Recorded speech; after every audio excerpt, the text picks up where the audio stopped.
The Dalton Boys.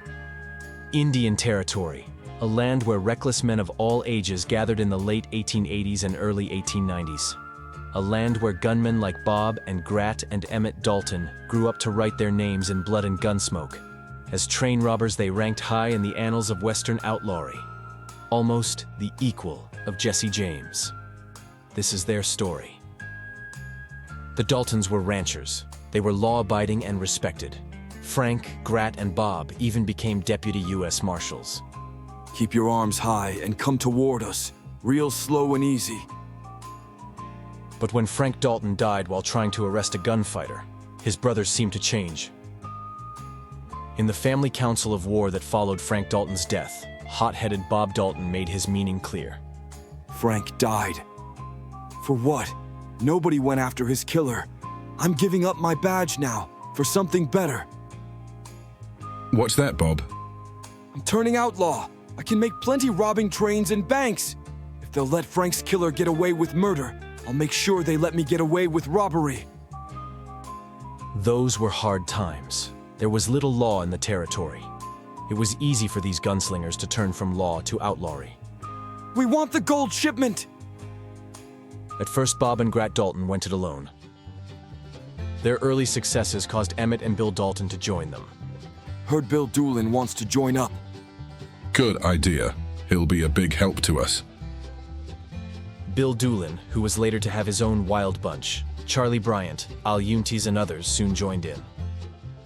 The Dalton Boys ranged as far away as California, where they held up a train. At Red Rock, Oklahoma, in 1891, they held up another train. Here they come. Tie 'em to your pommels. At Perry, Oklahoma, and at Adair, they struck again. The train robbers did not escape unscathed. Charlie Bryant died when he tried to outshoot a sheriff. Al Yuntes was caught and killed by a posse. I know that hombre, he's one of the Dalton crew. Fate was drawing the noose tight. The Daltons made plans to rob 2 banks in Coffeyville, Kansas. Why rob only one bank when we can rob 2 at the same time? This is what I have in mind. It was a quiet morning when the Daltons came into town. Scatter, boys. Some of you go with Grat. The others come with me. The Daltons went about their business quietly and surely. Do it nice and easy, and nobody'll get hurt. Outside the bank, Sheriff, some masked men are inside the bank, robbing it. Spread the alarm, Jimmy. Tell the men to bring their Winchesters. the townsfolk of Coffeyville gathered swiftly. A hush fell over town as hard eyes watched the bank doors. As the bank doors opened, They've ganged up on us. Spread out. They're shooting from all directions. Shoot back at them. Show them we mean business. We're dropping. flying lead was everywhere. 4 of the outlaws died that day. But outlaw guns did some killing too. 4 townsmen died to match the loss of the desperados. Grat Dalton lay wounded in the street as his brother Bob tried to rescue. Bob, you fool, save yourself. And let them get you, not me. A bullet toppled Bob from the saddle. Gin... Now they got us both.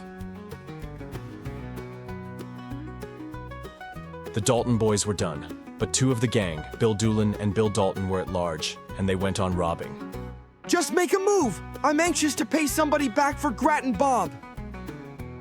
Feed the lead to them, Bill. I'll kill as many of them as I can. I'm out for revenge now. At Cimarron, Kansas, Bill Doolin and Bill Dalton held up a train. Train stopping. I'll go down below. You cover me. Some weeks later, they were in Southwest City, Missouri. This time, their object was a bank. But the days of the outlaws were numbered. Bill Dalton fell riddled with lead. Bill Tilghman killed one of the gang, Bill Raidler, with his Colts. A shotgun finished Bill Doolin. They died with their boots on, these men filled with lead. They lived hard and they died hard, but none of them ever lived long enough to enjoy the money they stole. The fool, him and his brothers, killing and robbing, and now they're dead. Reckon the world is better off for it too.